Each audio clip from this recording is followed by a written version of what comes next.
Good evening, students. Am I audible? Can you hear me clearly? Yes. Okay, great. Okay. So I'll start sharing my screen.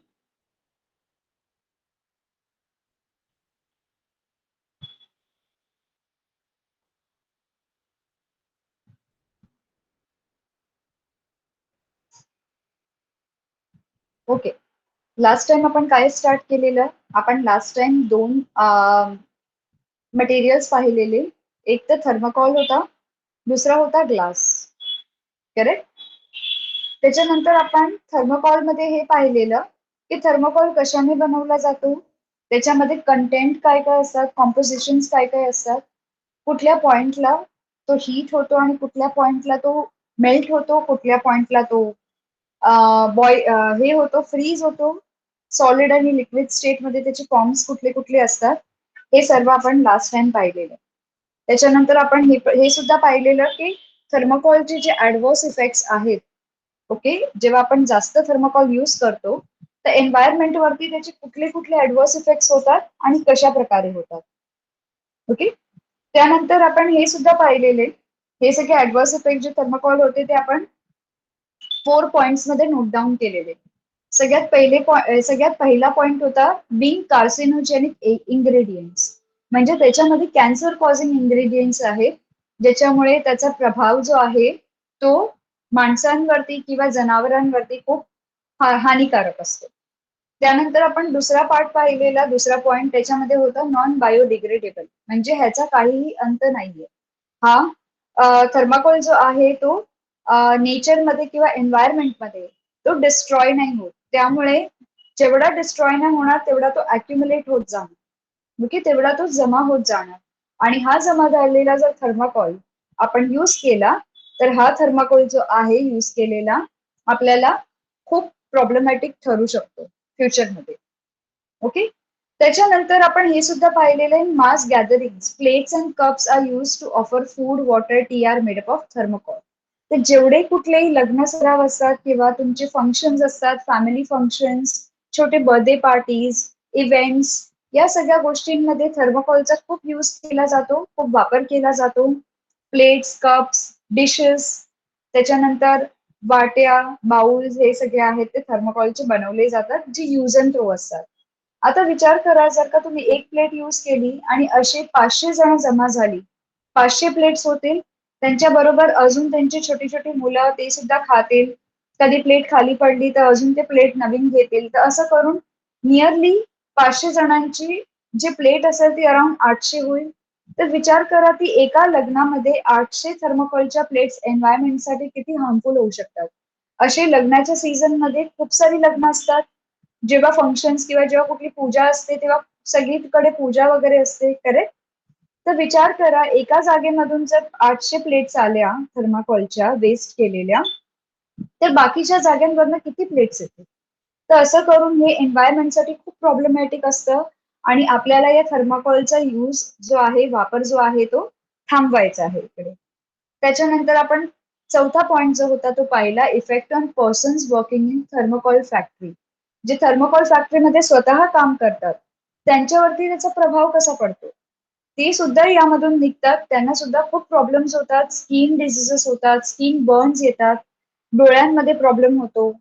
त्याच्यानंतर त्यांच्या श्वास नलिकेत, अन्न नलिकेत problem होतो, digestive system जे आहे ती properly function करत नाही. तर असे सगळे प्रॉब्लेम्स त्यांना फेस करावे लागतात. का म्हणून हे सगळे प्रॉब्लेम एका कारणामुळे होतात, कारण की थर्मोकॉलमध्ये जो कंटेंट प्रेझेंट आहे त्याला आपण बोलतो पॉलिस्टेरीन. ओके. या पॉलिस्टेरीनमुळे थर्मोकॉलचे जे इफेक्ट्स आहेत ते खूप प्रॉब्लेमॅटिक ठरतात एन्वायरमेंटसाठी. सगळ्यांनी एवढं समजलं आहे? Everyone followed? इतना सभी को समझ में आया? किसी को कोई डाउट है यहाँ तक? Easy to understand? Okay. Thermocol नंतर आपण स्टार्ट केलेला होता दुसरा पार्ट, ओके, तिसरा कॉम्पोजिशन लास्ट, ज्याचं नाव आहे ग्लास. ओके. ग्लास म्हणजे काच. तर या काचेच्या जेवढ्या भांड्या आहेत किंवा कुठलेही मटेरियल्स आहेत जे आपण यूज करतो आपल्या डे टू डे लाईफमध्ये, शो पीसेस, त्याच्यानंतर आपले मिरर्स, विंडोज, डोर्स, आपले फर्निचर्स हे सगळे मोस्टली ग्लासचे बनलेले असतात. तुमचे वेसल्स जे असतात, युटेन्सिल्स असतात, मायक्रोवेव्ह ओव्हन, ह्याचा रेफ्रिजरेटर वगैरे हे सगळे आता ग्लासचे बनतात. तुमचे मोबाईल फोन्स, टीव्ही, त्याच्यानंतर तुमचे म्युझिक सिस्टम्स सगळे आहेत ते मोस्टली सगळे ग्लासचे बनतात. तर हा ग्लासचा वापर जो आहे खूप होतो. जिकडे करायचा तिकडे खूप होतो. पण आपण आपल्या साईडने ग्लासचा वापर थोडा कमी करू शकतो, कारण की ग्लास जो आहे तो एन्व्हायरमेंटसाठी जास्त यूज केला तर तो खूप हार्मफुल ठरू शकतो. ओके. आता ह्याच्यामध्ये आपण पाहिलं की ग्लासची डिस्कवरी कशी झाली. ग्लास जो आहे तो कसा डिस्कवर झाला. तर हा कधी डिस्कवर झाला, तो बाय चान्स डिस्कवर झाला. ओके. मुलांनो, तुम्हाला लक्षात ठेवायचं आहे डिस्कवरी आणि इन्वेंशन मध्ये खूप फरक आहे. ओके. जब भी आप डिस्कवरी की बात करते हो या जब भी आप इन्वेंशन की बात करते हो, दोनों में क्या फर्क है, कोई बता सकता है? जब मैं बोलती हूँ glass is discovered and glass is invented, दोनों में क्या डिफरेंस है? ये students,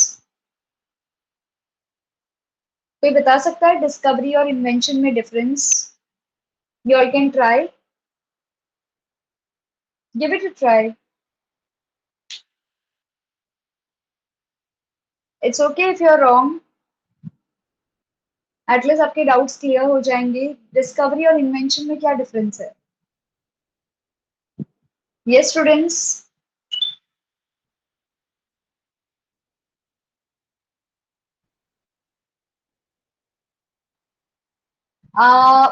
mic on is not allowed. You can write in a chat box.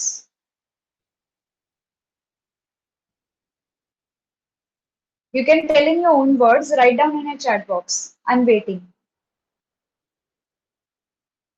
Discovery और इन्वेंशन में क्या डिफरेंस है? आप चैट बॉक्स में लिख सकते हैं.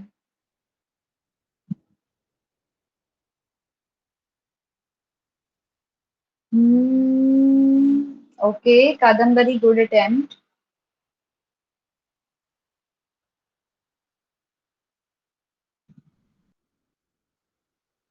Yes, anyone else? Only Kadambari? No one else?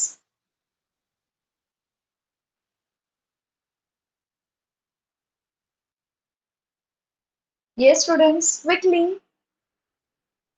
Okay, I will tell. So Kadambari, आपने अच्छा ट्राई किया है. डिस्कवर करना, कोई भी चीज को डिस्कवर करना. Yes, very good Vedant, excellent. Okay. Vedant has given us a point. Discovery means जो चीज ऑलरेडी एनवायरमेंट में प्रेजेंट है, नेचर में प्रेजेंट है या अर्थ पे प्रेजेंट है, उसको आप खोज करते हो, उसको आप सबके सामने लाते हो. ठीक है. इन्वेंशन का मतलब है बिल्डिंग इट फ्रॉम इंसेप्शन, मतलब राइट फ्रॉम फाउंडेशन लेवल उससे स्टार्ट करना. ओके, स्क्रैच से स्टार्ट करना, हर एक चीज को बनाना. That is called as invention. Okay. Light bulb was invented, और हम क्या बोलते हैं, ग्लास वॉज डिस्कवर्ड. इसका मतलब है light bulb right from scratch बनाया गया था. और जब हम बोलते हैं ग्लास वॉज डिस्कवर्ड, मतलब ऑलरेडी ग्लास वो बना ही रहे थे, काफी लोगों ने बनाया होगा. जो वहां पे पहले ट्राइबल लोग रहते हैं उन्होंने भी बनाया होगा, लेकिन उन्होंने कभी नोटिस नहीं किया था. तो यहाँ पे जो फिनिशियंस थे इन्होंने नोटिस किया. ओके. ये फिनिशियन ट्रेडर्स जो थे इन्होंने नोटिस किया. इनके अलावा काफी लोगों ने ये ट्राई किया होगा, उनको पता नहीं चला होगा, तो उन्होंने किसी को नोटिस नहीं करवाया होगा. ओके, वेरी गुड पॉइंट वेदांत. सो डिस्कवरी का मतलब है जो ऑलरेडी प्रेजेंट है उसको सबके सामने लाना. ओके. उसको आप डिस्कवर करके सबके सामने ये करना, प्रेजेंट करना. और इन्वेंशन का मतलब है राइट फ्रॉम द स्क्रैच उसे बिल्ड करना, उसे डेवलप करना या उसे इंसेप्ट करना. इंसेप्ट मतलब उसको निर्माण, उस त्या गोष्टीचं निर्माण करायचं. ओके. एकदम छोट्या वस्तूपासून, स्टार्ट पासून, बेस पासून. Okay. So I hope discovery आणि इन्व्हेन्शनचा डिफरन्स सगळ्यांना कळालेला आहे. Any doubts? Everyone followed difference between discovery and inception, discovery and invention? Yes, clear? Very good. No clear? Vishal, not clear?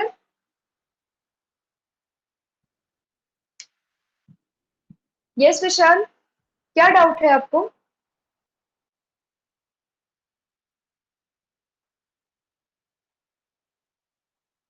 Okay, you can leave and join again. आप leave करके दोबारा join करो if you can not hear me clearly. Just leave and join again quickly. ठीक है, तो हमने क्या किया था, हमने डिस्कवरी के बारे में पढ़ा था ग्लास के। तो जो कुकिंग वेसल्स के ऊपर लाइमस्टोन्स रख के इन्होंने ग्लास का डिस्कवरी किया था। ओके, उसके बाद काफी सारे लोगों के पास ये ट्रिक गई और उन्होंने अपने हिसाब से ग्लास को डिफरेंट डिफरेंट फॉर्म्स में बनाया। ठीक है, अलग अलग फॉर्म में ग्लास को बनाया, उसके अंदर सैंड और लाइमस्टोन के अलावा और भी मटेरियल्स डाल के उसको डेकोरेटिव बनाया, उसको ड्यूरेबल बनाया, ग्लास को लॉन्ग लास्टिंग बनाया। उसके हम टाइप्स अभी देखेंगे थोड़ी देर में, कौन कौन से टाइप्स है। ठीक है, तो ये अलग अलग टाइप्स का ग्लास बनते गया एज एवोल्यूशन होते गया। जैसे हम आगे बढ़ते गए अलग अलग टाइप्स के ग्लास हमारे सामने आते गए। तो बेसिकली प्रोडक्शन ऑफ ग्लास के लिए ये प्रोसेस फॉलो किया जाता है। ओके, सो सबसे बेस प्रोडक्शन ऑफ ग्लास के लिए बहुत सारे प्रोसेसेस होते हैं, खूप सारे पद्धती असतात ज्याच्यामध्ये तुम्ही ग्लासला प्रोड्यूस करू शकतात. ओके, पण या पद्धतीमध्ये हे एक बेस पद्धत आहे, हे एक बेसिक आहे.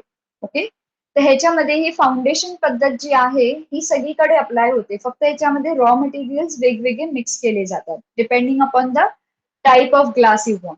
जो तरह का ग्लास आपको चाहिए वो रॉ मटेरियल चेंज होगा, बाकी आपका ग्लास मैन्युफैक्चरिंग प्रोसेस सिमिलर रहेगा। ठीक है, तो हमने देखा प्रोडक्शन ऑफ ग्लास के लिए mixture of sand, soda, lime के अलावा small quantities of magnesium oxide भी चाहिए। इसके साथ साथ इस प्रोसेस को फास्ट बनाने के लिए छोटे छोटे ग्लासेस की वेस्ट पीसेस भी चाहिए। तो हमारे जो वेस्ट पीसेस ग्लासेस के होते हैं वो भी इसमें डाले जाते हैं ताकि ये प्रोसेस फास्ट हो। ओके, अगर हम वेस्ट पीसेस नहीं डालेंगे तो उसको 1700 डिग्री सेल्सियस पहुंचने के लिए बहुत टाइम जाएगा, और फिर अल्टीमेटली उसको वापस से ठंडा भी करना है 1500 डिग्री सेल्सियस पे। ओके, तो इससे अच्छा वाइज प्रोसेस या सबसे बेस्ट तरीका यही रहेगा कि हम प्रोसेस को फास्ट बना दें, 850 डिग्री सेल्सियस पे मिक्सचर को मेल्ट करें। ठीक है, 1700 डिग्री पे मेल्ट करने से अच्छा 850 पे मेल्ट करें। और ये 850 पे मेल्ट कभी हो सकता है जब हम इसके अंदर ब्रोकन ग्लास के पीसेस डालेंगे, डिस्कार्डेड ग्लास के। ठीक है, अब 850 पे मेल्ट होने के बाद सारे इंग्रेडिएंट्स जो है वो लिक्विड फॉर्म में बन जाएंगे। दोबारा से हम इसको हीट करेंगे और हीट करने के बाद 1500 डिग्री सेल्सियस पे लेके जाएंगे। 1500 डिग्री सेल्सियस पे जब हम लेके जाएंगे तो इमीडिएटली इसको कूल करेंगे, तुरंत कूल करेंगे। ओके, सो ये 1500 डिग्री सेल्सियस से इस तरह से कूलिंग प्रोसेस में चले जाता है, और इसके सडन कूलिंग प्रोसेस में जाने से क्या होता है, ये मिक्सचर होमोजीनस बन जाता है। ओके, अमोर्फस बनता है और ट्रांसपेरेंट बनता है इंस्टेड ऑफ क्रिस्टलाइन। तो हमको इसकी क्रिस्टल फॉर्मेशन से बचाने के लिए हम 1500 से डायरेक्टली कूलिंग प्रोसेस में डाल देते हैं ताकि इसकी क्रिस्टल्स फॉर्म ना हो। अगर क्रिस्टल फॉर्म हो गया तो ये ग्लास का यूज फिर होगा नहीं। ठीक है, तो हम ये प्रोसेस को टालने के लिए क्रिस्टलाइजेशन वाले हम इस प्रोसेस को डायरेक्टली 1500 से कूलिंग प्रोसेस में डाल देते हैं। तो ये हमने ऑलरेडी देखा। उसके बाद हमने प्रॉपर्टीज ऑफ ग्लास देखी। ठीक है, हीट करने के बाद ग्लास सॉफ्ट बनता है, वो कोई भी शेप में ढाला जा सकता है। ओके, डेंसिटी जो है, घनत्व है ग्लास का, वो उसके इंग्रेडिएंट्स के ऊपर डिपेंड करता है कि कौन कौन से इंग्रेडिएंट्स डाले तो कितना घना रहेगा ग्लास। उसके बाद glass is slow conductor of heat. Okay, glass actually is bad conductor, पर वो कभी कभी हीट को स्लोली कंडक्ट करता है, एक साथ वो ग्लास का वेसल जो है हीट नहीं होता है। ओके, ऑन क्विक हीटिंग और कूलिंग ऑफ द ग्लास आपका ग्लास जो है क्रैक्स डेवलप करेगा। ओके, अभी आप बोलोगे यहाँ पे अगर क्रैक डेवलप करेगा तो ये प्रोसेस में भी तो क्रैक डेवलप करना चाहिए, राइट? क्योंकि हम 1500 डिग्री से हम इसको कूल कर रहे हैं। ओके, पर ऐसा नहीं होता है यहाँ के प्रोसेस में और हमारे डेली लाइफ के प्रोसेस में डिफरेंस है। ओके, यहाँ पे जो प्रोसेस है वो यूज करती है रॉ मटेरियल्स। तो रॉ मटेरियल्स को डायरेक्टली कूल करने पे ग्लास जो है ब्रेक नहीं होता है। पर यहाँ की प्रोसेस में जो है आपके रॉ मटेरियल्स यूज नहीं होते हैं, यहाँ पे आपका पूरा डेवलप्ड ग्लास यूज होता है। ओके, अगर उस ग्लास को आप तुरंत हीट करोगे या कूल करोगे तो ये रॉ मटेरियल के फॉर्म में नहीं रहेगा, ये पूरे डेवलप्ड ग्लास के फॉर्म में रहेगा, तो ये क्रैक्स डेवलप करेगा। ये दोनों में डिफरेंस समझा, यहाँ पे कूलिंग में और यहाँ पे कूलिंग में? Everyone understood? Yes, okay. उसके बाद आपके जो ये ग्लास है वो ट्रांसपेरेंट होती है, तो उसमें से काफी सारी लाइट पास होती है। अलग अलग कलर्स के ग्लास जो है वो कैसे बनाए जाते हैं, ऑक्साइड्स मिला के बनाए जाते हैं, ठीक है। और ये अलग अलग कलर के ग्लासेस है वो अलग अलग अमाउंट ऑफ हीट को एब्जॉर्ब करते हैं, ठीक है। अब ये अलग कलर के ग्लासेस और उसके टाइप्स अभी हम देखेंगे कि कौन कौन से टाइप्स ऑफ ग्लासेस है और कौन कौन सी अमाउंट ऑफ हीट एब्जॉर्ब करते हैं, वो भी हम देखते हैं। तो अभी हम चलते हैं जो लास्ट टाइम हमने स्टार्ट किया था, types of glasses and uses के ऊपर, ठीक है। सो हम टाइप्स ऑफ ग्लासेस पढ़ने वाले हैं। यहाँ पे सबसे पहली टाइप है ग्लास की, सगळ्यात पहिला प्रकार आहे तो आहे सिलिका ग्लास। ओके, आता आपण पाहूया सिलिका ग्लास म्हणजे काय। सिलिका ग्लास का मतलब क्या होता है? This is produced by using silica. Okay, तो सिलिका ग्लास में सिलिका होती है। Okay, items made up of silica glass show minimum expansion on heating. तो जो भी आइटम सिलिका ग्लास से बने हैं वो कम से कम हीट को रिस्पॉन्ड करते हैं, इसका मतलब वो कम से कम हीट में मेल्ट होते हैं। It is not affected by acid and alkali. So acid और एल्कली के एक्शन से, ओके, या एसिड और बेस के एक्शन से उन पे कोई इफेक्ट नहीं होता है। ओके, तो due to this silica glass is use to produce laboratory glassware. इसलिए ये सिलिका ग्लास कहाँ पे यूज होता है? लेबोरेटरी में जितने आपके ग्लासवेयर है उसके ऊपर अगर आप पढ़ेंगे तो वो सिलिका ग्लास के बने हुए रहते हैं, क्योंकि हमारे लेबोरेटरी में बहुत सारे सॉल्ट्स होते हैं, बहुत सारे एसिड्स होते हैं, बहुत सारे बेसिस होते हैं, ओके, बहुत सारे इंडिकेटर्स होते हैं। तो अगर उसको हम लॉन्ग टर्म तक स्टोर करना चाहेंगे और उसको हम अगर मेटल में स्टोर करेंगे तो वो रिएक्ट हो जाएंगे मेटल के साथ, नॉन मेटल में स्टोर करेंगे तो नॉन मेटल के साथ भी उनका रिएक्शन हो जाएगा, ठीक है। इसीलिए हम यूज करते हैं सिलिका ग्लास। ओके, उनको स्टोर करने के लिए, उसके अंदर स्टडी करने के लिए, केमिकल इक्वेशन स्टडी करने के लिए, ओके, ये सारे हम लेबोरेटरी ग्लासवेयर यूज करते हैं जो बने होते हैं silica glass. Everyone understood first type of glass? Easy to understand? Okay, वो किससे बनता है? सिलिका से बनता है। Easy students, any difficulty? Okay, तो ये तो था हमारा सिलिका ग्लास। अब हम चलते हैं सेकेंड टाइप ऑफ ग्लास पे जिसका नाम है बोरोसिलिकेट ग्लास। ओके, अब ये जो बोरोसिलिकेट ग्लास है, ठीक है, ये कहाँ पे यूज होता है और किससे बनता है ये भी हम देखेंगे।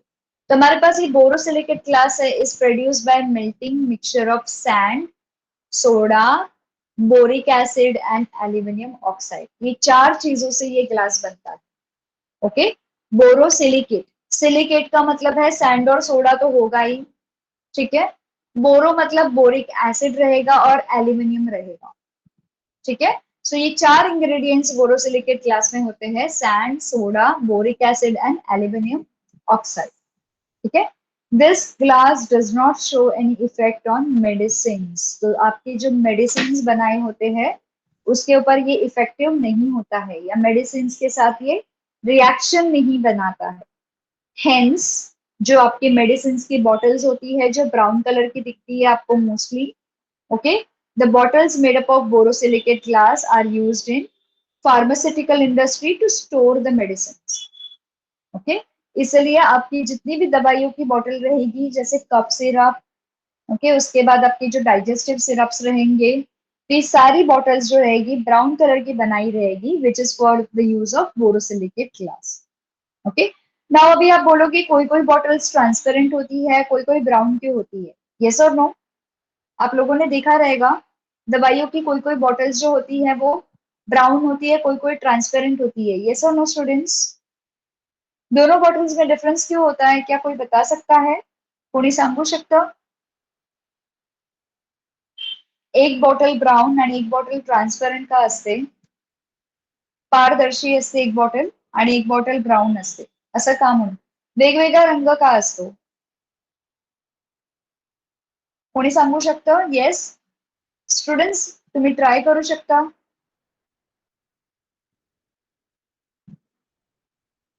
Yes students. ट्रांसपेरेंट मीन्स पारदर्शी, मतलब ट्रांसपेरेंट मतलब विदाउट एनी कलर, जो ग्लास का ट्रांसपेरेंट कलर होता है वो ओरिजिनल कलर ऑफ ग्लास। तो कोई बॉटल्स ट्रांसपेरेंट होती है और कोई बॉटल्स ब्राउन कलर की होती है जो वो भी ट्रांसपेरेंट होती है। पर ऐसे दो अलग अलग कलर क्यों, ब्राउन कलर क्यों चढ़ाया गया? Yes.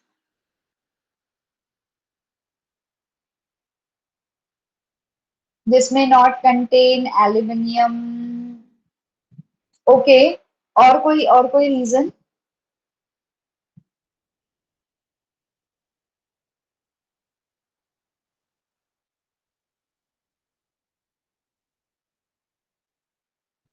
Yes, try try try.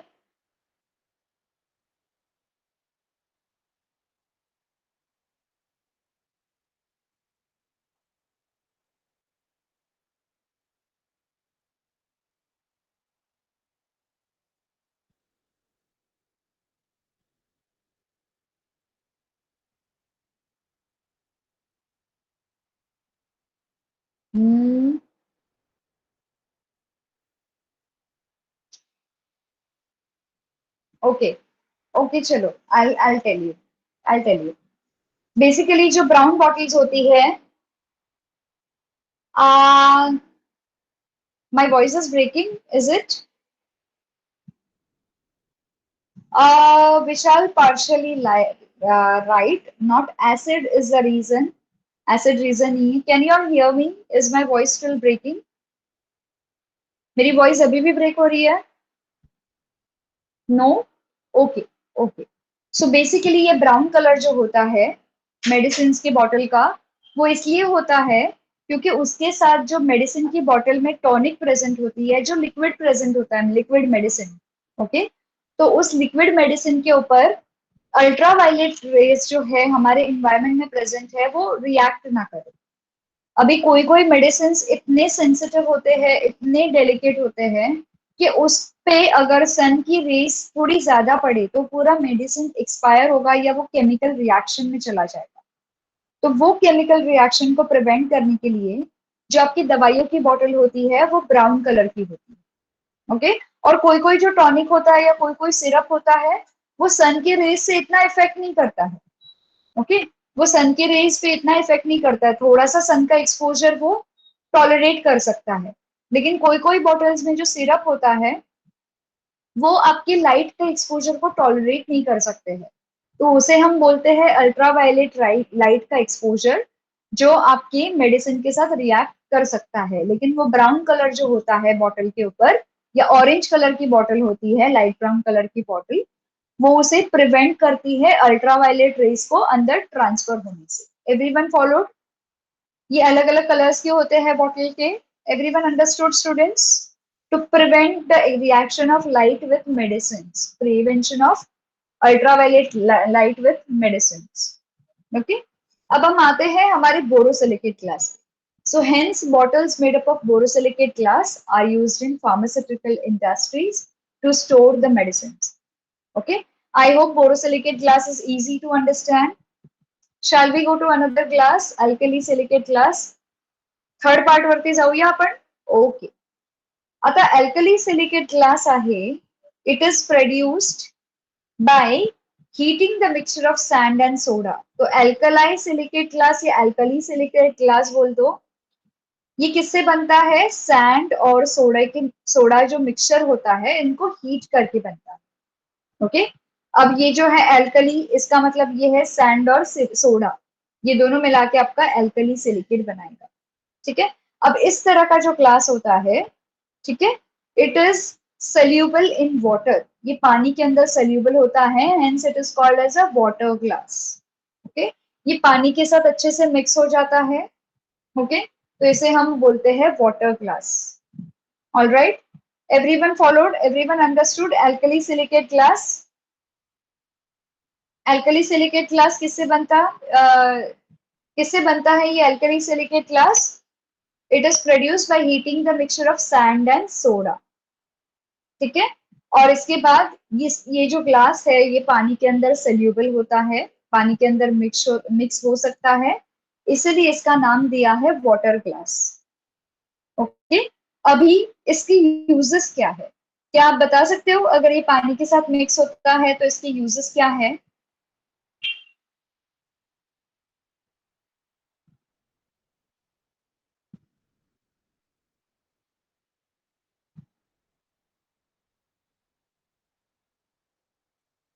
Yes, कहाँ पे यूज होता है ये?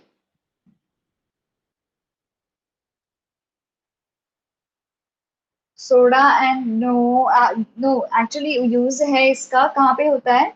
एल्कली सिलिकेट ग्लास के जो छोटे छोटे बीड्स होते हैं या छोटे छोटे पीसेस होते हैं, या एल्कली सिलिकेट ग्लास जो होता है वो एज अ ग्लू करके यूज करते हैं। ठीक है, एज अ सीलिंग मटेरियल या एज अ एडहेसिव करके इसको यूज किया जाता है। फॉर एग्जाम्पल, अगर दो ग्लास के बर्तन हैं, ठीक है, ये दो ग्लास के बर्तन के बीच में इसको सील करना है, तो इधर एल्कलाइन सिलिकेट ग्लास को यूज किया जाता है। ओके, फर्स्ट ऑफ ऑल क्यों इसे यूज किया जाता है? क्योंकि ये तो पानी के अंदर सोल्यूबल है। ओके, सेकेंडली, अगर इसमें से थोड़ा थोड़ा पानी अगर इसमें से जाना होता है, एक्सचेंज होना होता है, तो ये एडहेसिव जो है एल्कली सिलिकेट ग्लास का, ये इजीली इसको हेल्प करेगा। ठीक है, तो alkali silicate glass as a adhesive use होता है। ओके, या फिर ये यूज होता है ग्लासी जेल बनाने के लिए। कोई भी जेल्स जो होते हैं, ग्लासी जेल जैसा होता है सब्सटेंस, वो बनाने के लिए इसे यूज किया जाता है। ठीक है, व्हील के अंदर भी डालने के लिए इसको यूज किया जाता है। जो व्हील्स होते हैं, जो चाक वगैरे असतात त्याच्यामध्ये पण त्याला स्टिकिंग साठी यूज करतात। ओके, व्हील मध्ये कुठे कुठे होल पडलेले असतात, तर तिकडे पण त्याला यूज करू शकतो। ओके, तो these were the uses of alkali silicate glass. अब हम चलते हैं फोर्थ क्लास पे। Everyone followed alkali silicate glass, alkali silicate glass, easy to understand, any difficulty? Okay, okay, no doubt. अब हम चलते हैं फोर्थ क्लास पे जिसका नाम है lead glass. Okay, okay, great. So ये जो लेड ग्लास होता है, it is produced by melting the mixture of sand, soda, limestone. आप नाम से भी पता कर सकते हैं, lead, that is sand, soda, और L stands for limestone, and lead oxide. ठीक है, तो लेड ऑक्साइड, लाइमस्टोन, सैंड और सोडा, इन चारों को मिला के बनता है लेड ग्लास। अब ये लेड ग्लास जो है, it is very clear, transparent, बहुत ही क्लियर होता है, बहुत ही ट्रांसपेरेंट होता है, and it is used in manufacturing of light bulbs, tubes etcetera, ताकि हमको प्रॉपरली रिफ्लेक्शन मिले लाइट का, हम तक लाइट प्रॉपरली पहुंचे, इसीलिए लेड ग्लास को यूज करते हैं। ठीक है, बल्ब्स, ट्यूबलाइट्स यहाँ के लिए यूज करते हैं। Everyone followed what is lead glass? सबके बल्ब्स, लाइट्स या हेडलैम्प्स या टॉर्च लाइट्स, यहाँ पे not torch lights exactly, but then आपके बल्ब्स में हर जगह पे ये लेड ग्लास यूज होता है। ठीक है, okay, let us go to next class, that is optical class. अब लेड ग्लास सभी को क्लियर है? Any doubts in lead glass, students? Okay, shall I go to optical glass? Easy to understand? Yes. Okay. So optical glass जो है, ये produce होता है from sand, soda, limestone, barium oxide and boron. Okay, ये पांच चीजें होती है, सैंड होती है, सोडा होता है, लाइमस्टोन होता है, बेरियम ऑक्साइड होता है, और बोरॉन होता है। ये पांच चीजों से बनता है ऑप्टिकल ग्लास। ठीक है, ऑप्टिकल ग्लास में कौन कौन सी चीजें होती है? सैंड, सोडा तो रहेगा ही रहेगा हर जगह पे, क्योंकि आपके ग्लास बनाने के जो बेस मटेरियल्स है वो सैंड और सोडा है। ठीक है, उसके साथ एडिशन में लाइमस्टोन है, बेरियम ऑक्साइड है, और बोरॉन है। ठीक है, this type of pure glass is useful in the production of spectacles, lenses, microscopic lens, telescopic lens etcetera. तो ये जो ऑप्टिकल ग्लास है, ये स्पेक्टेकल्स, हमारे चश्मे बनाने के लिए, जो हमारे कॉन्टेक्ट लेंसेज या फिर हमारे कैमरा के लेंसेज उसे बनाने के लिए। Okay, optical means that is spectacles, no, not necessary. Optical means आंखों से हम जिसे देखते हैं, ओके, जिससे हमको मैक्सिमम क्लैरिटी मिलती है, उसे हम ऑप्टिकल बोलते हैं। ओके, फॉर एग्जाम्पल हम स्पेक्स आंखों पे पहनते हैं, लेंसेज आंखों के अंदर लगाते हैं, कॉन्टेक्ट लेंसेज। माइक्रोस्कोप पे हम आंखों को यूज करते हैं, माइक्रोस्कोप के अंदर ऑर्गेनिजम्स को ऑब्जर्व करने के लिए। उसके बाद हम टेलीस्कोप की लेंस में भी आईज का यूज करते हैं, राइट। तो जो भी आई से रिलेटेड है उसे हम बोलते हैं ऑप्टिकल ग्लास। अंडरस्टूड? यस। तो जैसे कि स्पेक्टेकल लेंसेज, माइक्रोस्कोपिक लेंसेज, उसके बाद टेलीस्कोपिक लेंसेज, उसमें भी सारे ऑप्टिकल ग्लास यूज होते हैं। और ये कौन से ऑप्टिकल ग्लास है? It is one of the pure glass. Okay, ये बहुत ही प्योर ग्लास है। ये लेड ग्लास से भी प्योर ग्लास हम बोल सकते हैं।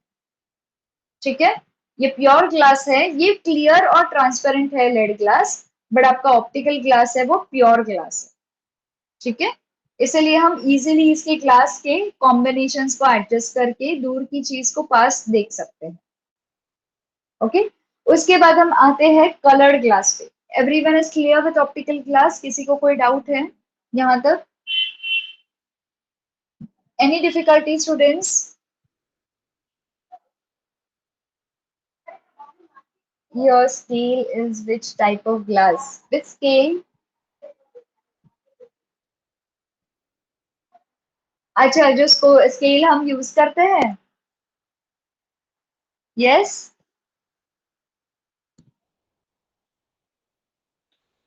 Rulers. Yes, basically scale is not made up of glass. Okay.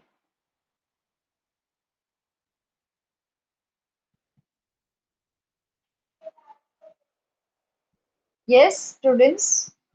Do you follow? Yes. So basically आपकी जो रूलर है, जिसे आप स्केल बोलते हो, वो ग्लास की बनी नहीं होती है। पहली बात, वो तो प्लास्टिक की बनी होती है।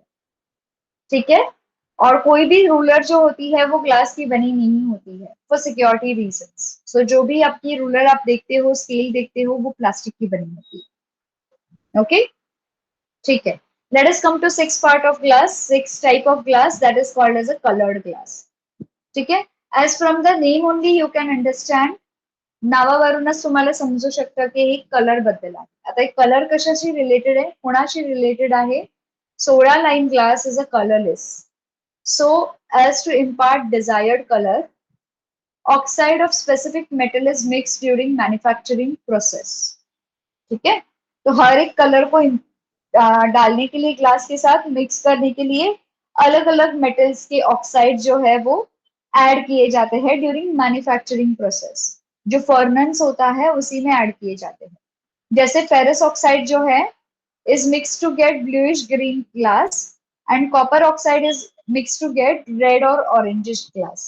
So ferrous oxide है, आयन ऑक्साइड जिसे हम बोलते हैं, वो हम मिक्स करते हैं ताकि हमको ब्लूइश ग्रीन ग्लास मिले। ओके, हमको सभी को पता है जब आयन का रिएक्शन होता है तो ब्लूइश कलर का फ्लेम निकलता है, तो हमको ग्लास भी मिलेगा ब्लूइश ग्रीन कलर का। और कॉपर में आप सभी को पता है कि रेडिश कलर का फ्लेम दिखेगा वो। सो copper oxide will get a red glass. Okay, okay, okay, so this is all about colored glass. Your sunglasses are the type of optical glass. Okay, your sunglasses. और क्या?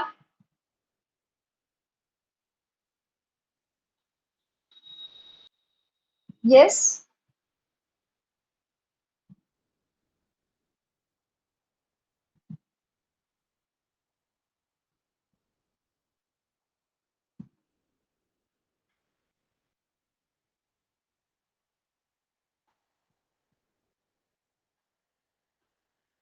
Okay, Windows glass is of which type? That is not in your syllabus, student, but it is not definitely not this of the glass. It is a float glass. Float glass करके होता है, वो आपके syllabus में नहीं है। जैसे आप हायर स्टैंडर्ड में जाओगे तभी आपको पढ़ने मिलेगा। सो उसे हम बोलते हैं float glass, FLOAT। Okay, FLOAT जिसे हम बोलते हैं FLOAT, फ्लोट ग्लास। ओके, तो इससे ये विंडो ग्लास होता है। ठीक है, अब आते हैं हम कलर्ड ग्लास के बाद हम आते हैं प्रोसेस्ड ग्लास पे। ठीक है, सो हम प्रोसेस्ड ग्लास पे चलते हैं। I hope coloured glass is easy and understood by everyone students. Yes, everyone understood. ठीक है, अब हम आते हैं प्रोसेस्ड ग्लास पे। Now what is processed glass? So as to improve the quality and utility of some processing is performed on the glass, and various types like reinforced glass, plain glass, fiberglass, pen glass, translucent glass, etc. are produced. ठीक है, तो quality of glass को improve करने के लिए, ठीक है, एक प्रोसेसिंग की जरूरत होती है। मतलब आपका जो ग्लास बनने के बाद उसको फिनिशिंग देनी पड़ती है। ठीक है, इस प्रोसेसिंग को परफॉर्म करने के लिए various types of reinforced glass, plain glass, fiberglass, pen glass, translucent glass, etc. are produced. ठीक है, तो आपके अलग अलग टाइप के ग्लासेस यहाँ पे प्रोड्यूस होते हैं। सो इसे हम बोलते हैं प्रोसेस ग्लास। ठीक है, अब ये जो प्रोसेस ग्लास है आपके अलग अलग मटेरियल्स में यूज होगा, अलग अलग किचन वेयर में यूज होगा, तो इसे ये प्रोसेस ग्लास को हम यूज करते हैं। बाउल्स वगैरह जो बनते हैं वो प्रोसेस ग्लास से बनते हैं। I hope so far it is clear with everyone. Yes students, any difficulty so far? Easy to understand? No doubt? Okay, okay. अभी हम चलते हैं डिफरेंट अनदर पार्ट पे, जिसका नाम है effect of glass on environment. अब हर एक चीज का हमने इफेक्ट पढ़ा, हमने प्लास्टिक का इफेक्ट पढ़ा, हमने थर्मोकॉल का इफेक्ट पढ़ा। अब हम पढ़ते हैं effect of glass on environment. Okay, पर्यावरणावरती काचेचा काय प्रभाव पडतो? While glass production mixture needs to be heated up to 1500 degrees Celsius, during this greenhouse gases like sulfur dioxide, nitrogen dioxide, carbon dioxide are release through burning of fuel. आपको बहुत ही अच्छे से ध्यान रखना है ये बात। जब भी आपकी जो ग्लास प्रोडक्शन जो मिक्सचर होता है ग्लास प्रोडक्शन के टाइम पे, जो रॉ मटेरियल होता है वो जब डालते हैं तो वो हीट करना पड़ता है 1500 डिग्री सेल्सियस तक। करेक्ट, ये टाइम पे जब हीट होता है तो हीट के प्रोसेस में एवरीवन नोस, जब भी हम किसी चीज को हीट करते हैं तो कुछ अमाउंट ऑफ वेपर्स भी निकलते हैं, गैसेस भी निकलते हैं, राइट? तो यहाँ पे भी ग्रीन हाउस गैसेस जो है like sulphur dioxide, nitrogen dioxide, carbon dioxide are release through burning of fuel. तो ये जब फ्यूल बर्न होता है, जो ग्लास बनाने की फैक्ट्रीज में जो भी फ्यूल यूज होता है, उसके साथ साथ ये सारी गैसेस जो है वो एनवायरनमेंट में रिलीज हो जाती है। अब कोई बता सकता है ये ग्रीन हाउस गैसेस की रिलीज होने से क्या इफेक्ट पड़ सकता है एनवायरनमेंट में? Yes students, can anyone tell me ये ग्रीन हाउस गैसेस जो है एनवायरनमेंट पे हमारे कैसे इफेक्ट डालती है या क्या इफेक्ट डालती है? कोई बता सकता है student? Anyone? Yes, give me any one effect of greenhouse gases. आपने लास्ट ईयर पढ़ा होगा 7th स्टैंडर्ड में। Yes, any one effect students quickly reply.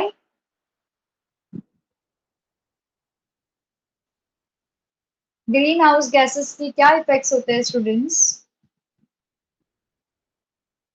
Yes students, please tell.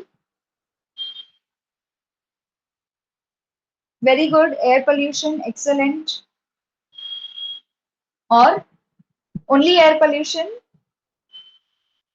Air pollution में क्या होता है? Unable to breathe. Okay, unable to breathe. और कुछ? क्या आपको टेम्परेचर में डिफरेंस पता चलता है स्टूडेंट्स? यस, आपको टेम्परेचर में डिफरेंस पता चलता है, right? Her every year summers are increasing terribly. Global warming, excellent. Okay, ये जो ग्लोबल वार्मिंग है इसकी वजह से temperatures are rising, ice caps are melting. ठीक है।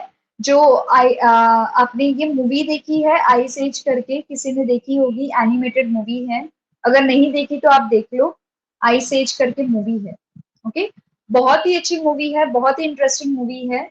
उसमें जो, yes that is glacier, yes.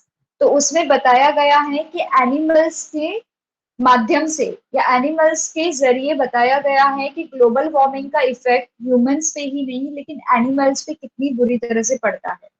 They lose their houses. Okay. Animals अपने घर लूज कर लेते हैं, जो आइस कैप्स में रहते हैं, polar bears, okay, polar fishes, ये अपना पूरा घर छोड़ के they die. Okay. Ultimately animated movie है आइस एज करके, आइस एज के 2-3 पार्ट है। So if you go on seeing that ice age movie you will understand. Okay, ice age, ICE ice, AGE age. Okay, I share the name of the movie, ice age. Yes, कि मैंने भी काफी पहले देखी थी ये movie, but it is really really interesting movie. You will understand the problems of the global warming from that movie. Okay. Cartoons बच्चे ही नहीं देखते हैं, बड़े भी देखते हैं, and it is very nice movie. Okay, very good Vedant, very good.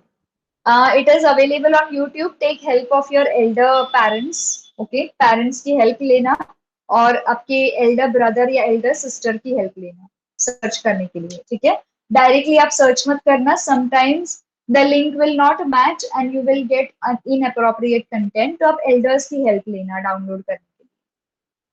ठीक है। तो उसमें ये बताया गया है कि ये जो ग्रीन हाउस गैसेस है जो हमारी एक्टिविटी की वजह से रिलीज होते हैं, yes it is available in hindi also, you all can share amongst yourself, आप लोग शेयर कर सकते हैं लिंक, लेकिन आप संभल के लिंक को ओपन करें प्लीज। एल्डर्स की हेल्प ले ले। ओके, आपके घर में जो बड़े हैं उनकी हेल्प लेके आप ये मूवी वॉच करें। आपको मूवीज यहाँ पे भी मिल जाएगी। आई थिंक अमेजोन प्राइम पे भी है ये मूवी। तो अगर आपके पास प्राइम मेंबरशिप है तो आप उसमें देख लो, that is more safer. Okay, as compare to YouTube and going to other links. ठीक है, आप पेरेंट्स की हेल्प ले लो स्टूडेंट्स, और आपको पेरेंट्स आपको बता देंगे कैसे डाउनलोड करना। सो ये सारी जो चीजें हैं, this green house gases has affected our summers, our rainy season, seasonal cycle, extent of heat on the earth. It has affected it really badly. Every year your sea level rises by 5 centimeter. Okay, not 5 centimeter, it rises by 1 centimeter every year. And your जो global warming जो है या जो heat है वो every year rise होती है। Every year you will experience more heat. Okay, कभी कभी तो आप हीट भी बर्दाश्त नहीं कर पाओगे। Okay, so this is the reason we should not involve into the activities which are responsible for releasing of greenhouse gases. Okay, कम से कम आपको चीजों को यूज करना है और जितना हो सके उसे रिसाइकल करना है एवरी टाइम। ठीक है। Now next second point is that as glass is non degradable. Okay, glass को हम डिस्ट्रॉय नहीं कर सकते completely. Again this is another undestroyable substance. So if pieces of waste glass material flow into the water body, it may affect the ecosystem.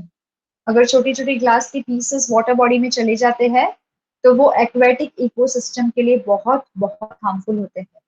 Fishes, they are small small kids, they die out of nowhere. उनके गले में glass अटक के, उनके आंखों में glass जाके, they bleed out and they die.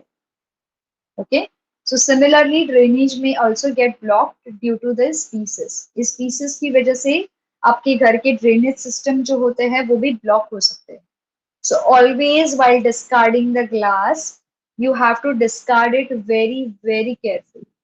Okay, आप किसी ग्लास वाले को दे दो, उनको बुला के उनको आप दे दो, उनको बोल दो ग्लास लेके जाने के लिए, but do not discard the glass directly into the environment and do not put the broken pieces of glass into the dustbins.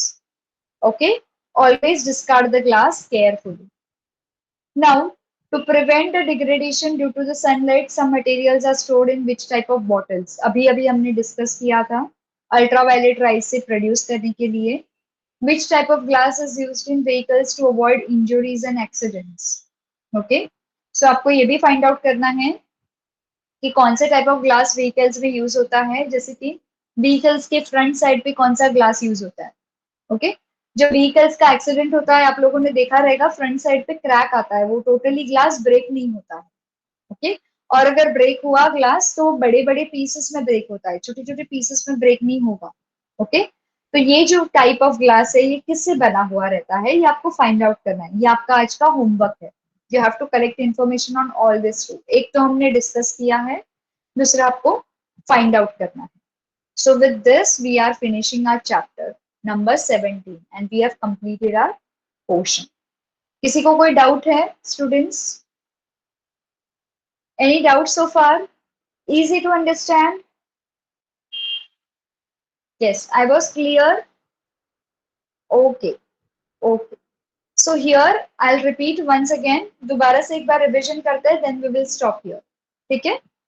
Okay, for the students who have left in between, जो बीच में छोड़ के गए जिनका network issue था, I'll repeat once again. We have types of glasses और उस type of glasses के साथ इनकी यूजेस भी हमने देखे हैं। सबसे पहला ग्लास है जिसे हम बोलते हैं सिलिका ग्लास। सिलिका ग्लास बनता है सिलिका से। ओके, नाउ इसकी जो आइटम्स है, ओके, सिलिका ग्लास जो है मिनिमम एक्सपेंशन बताता है हीट करने पे। तो जब इस ग्लास को हम हीट करते हैं तो इसमें एक्सपेंशन बहुत बहुत कम होता है, जिसकी वजह से आपके जो एसिड्स और बेसिस है ये इसके ऊपर रिएक्ट नहीं कर पाते हैं। और एसिड और बेसिस रिएक्ट नहीं करते हैं, केमिकल रिएक्शन नहीं होता है, इसका मतलब silica glass is safe to use into a laboratory glass materials. तो हम इसे लेबोरेटरी और हमारे रिएक्शंस के लिए, केमिकल रिएक्शन के लिए इजीली यूज कर सकते हैं। Silica glass is done. We have studied second one is borosilicate glass. ठीक है, दूसरा क्लास हमने पढ़ा है जिसका नाम है बोरोसिलिकेट ग्लास। बोरोसिलिकेट ग्लास जो है इसका मेल्टिंग मिक्सचर, ये जो बोरोसिलिकेट ग्लास है ये कभी प्रोड्यूस होता है जब सैंड, सोडा, बोरिक एसिड और एल्यूमिनियम ऑक्साइड, इन चारों चीजों के हम मेल्टिंग मिक्सचर में इसको डालने के बाद ये बोरोसिलिकेट ग्लास बनता है। ओके, हा जो बोरोसिलिकेट ग्लास आहे तो मेल्टिंग मिक्सचर जेव्हा आपण कुठल्या मिक्सचरला मेल्ट करतो, सॅन्ड, सोडा, बोरिक ऍसिड आणि अल्युमिनियम ऑक्साइड या चारही कॉम्पोनेंट्सना आपण मिक्स करतो तेव्हा हा ग्लास प्रोड्यूस होतो। या ग्लास मध्ये काय होतं की हे मेडिसिन्सला इफेक्ट नाही करत। जे मेडिसिन्स जे आहेत, तुमचे टॅबलेट्स आहेत, ह्याच्यावरती इफेक्ट नाही दाखवत किंवा ह्याच्याबरोबर रिॲक्ट नाही करत। त्यामुळे जे तुमचे मेडिसिन्सचे बॉटल्स आहेत ते बोरोसिलिकेट ग्लासने बनलेले असतात। ओके, आता आता मेडिसिन्सचे जे बॉटल्स आहेत ब्राऊन कलरचे ते प्लास्टिकने पण बनवतात, पण मोस्टली जे डेलिकेट मेडिसिन्स आहेत जे प्लास्टिकमध्ये राहू नाही शकत, ज्याला आपण ठेवू नाही शकत, ते बोरोसिलिकेट ग्लासने बनवले जातात। आणि जास्तीत जास्त बोरोसिलिकेट ग्लासचा फार्मास्युटिकल इंडस्ट्रीमध्ये आणि मेडिसिनच्या स्टोरेजमध्ये खूप यूज होतो। ठीक आहे, ह्याच्यानंतर आपण तिसरा क्लास पाहिला आहे alkali silicate glass. Okay, alkali silicate glass मध्ये काय होतं, हे मिक्सचरला हीट करून, कुठला मिक्सचर, सॅन्ड आणि सोडा या दोघांच्या मिक्सचरला हीट करून अल्कली सिलिकेट ग्लास बनवला जातो।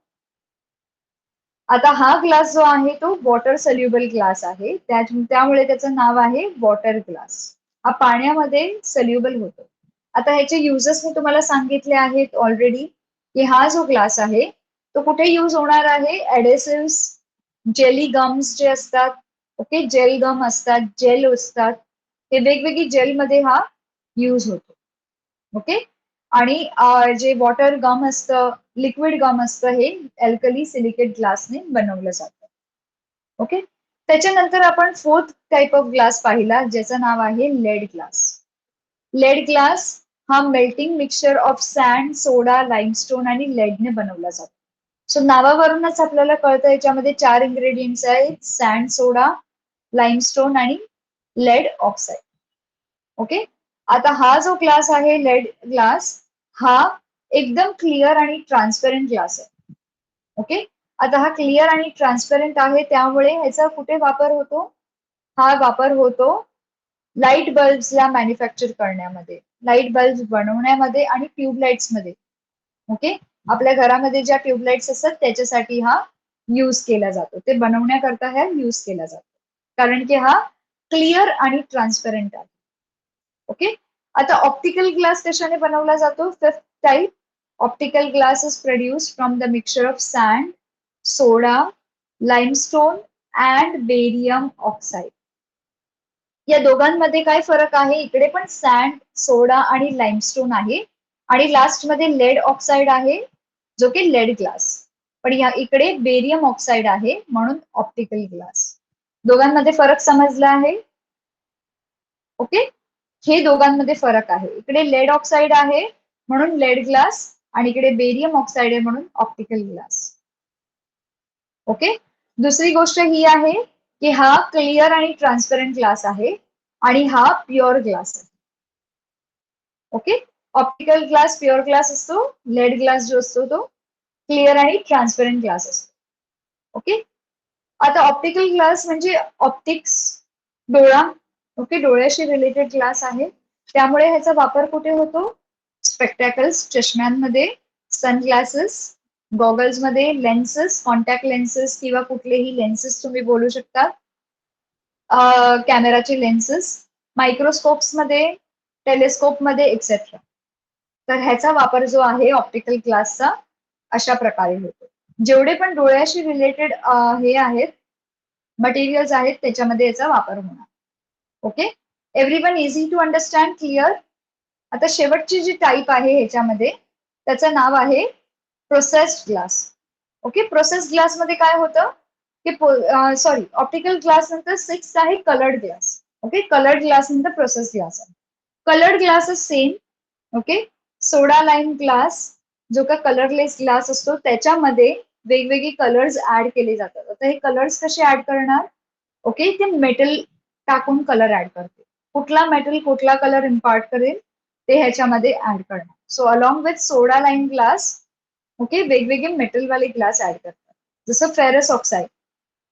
फेरस ऑक्साईड ऍड केल्याने काय होतं?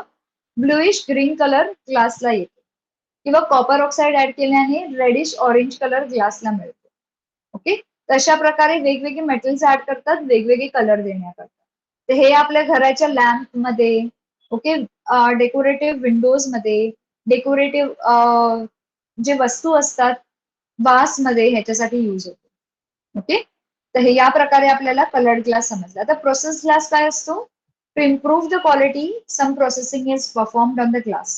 फिनिशिंग देणं ग्लासला. ओके, वेगवेगळ्या डिझाईन मध्ये त्याला बनवून. The various types like reinforced glass, plain glass, fiber glass, fen glass, translucent glass, हे सगळे कधी प्रोड्यूस होतात? जेव्हा तुमचं प्रोसेसिंग होते ग्लासची. ओके, जसं प्लेन ग्लास, सिम्पल ग्लास, त्याच्यानंतर फायबर ऑप्टिक वाला ग्लास असतो, फेन ग्लास असतं, ट्रान्सल्युसेंट ग्लास असतं, अर्ध अर्ध अर्ध दिसतं आणि अर्ध नाही दिसत, म्हणजे half transparent and half opaque. Okay, तशा प्रकारे आपण प्रोसेस ग्लासला पाहतो. त्याच्यानंतर आपण काय पाहिलं? द लास्ट पार्ट आज आपण पाहिला आहे त्याचा, वेट, सॉरी, ओके, जो लास्ट पार्ट आपण पाहिला आहे तो होता effect of glass on environment. ग्लासच्या प्रोसेसिंग मध्ये 1500 डिग्री सेल्सिअस मध्ये जे टेम्परेचर जातं प्रोसेसिंगच्या वेळेला, तो ग्रीन हाऊस गॅसेसला एमिट करतं. आता हे ग्रीन हाऊस गॅसेस जे आहेत ते आपल्या एन्व्हायरमेंटमध्ये हीटला वाढवतात. ओके, एअर पोल्युशन राईज करतात. ओके, त्यामुळे काय होतं? वेगवेगळ्या प्रॉब्लेम्स क्रिएट होतात. आता ग्लास आहे non degradable. So non degradable glass मध्ये जे पीसेस ऑफ वेस्ट ग्लास असतात, ओके, ते वॉटर बॉडीमध्ये गेले नाही पाहिजे, किंवा आपल्या इकोसिस्टम मध्ये गार्बेज बिन्स किंवा अशा ठिकाणी गेले नाही पाहिजे. ज्याने काय होतं? इकोसिस्टमला डिस्टर्बन्स होतं, ऍनिमल्स आहेत त्यांना त्रास होतो, त्यानंतर आपल्याला सुद्धा पायाला लागलं वगैरे तर आपल्याला सुद्धा त्रास होणार, आणि हे जे आहे तुमच्या ड्रेनेज पाईप मध्ये एंटर करून ब्लॉकेज क्रिएट करतात. त्यामुळे ह्याला तुम्हाला खूप सांभाळून डिस्कार्ड करावं लागतं. Everyone understood? काही डाऊट आहे कोणाला इथपर्यंत? Okay, everyone understood? Shall we stop here? Any doubt? तशा प्रकारे तुमचा पोर्शन सुद्धा संपलेला आहे आणि तुमचा चॅप्टर सुद्धा संपलेला आहे. Okay. Okay. So students, shall we wind up here? Shall we stop here? Okay. Yes. So students, all the best. Those who are having exams and those who are not having exams, happy vacations. Okay. We will meet again soon. Yes. So see you students. Bye bye everyone. You too. Bye. Bye everyone.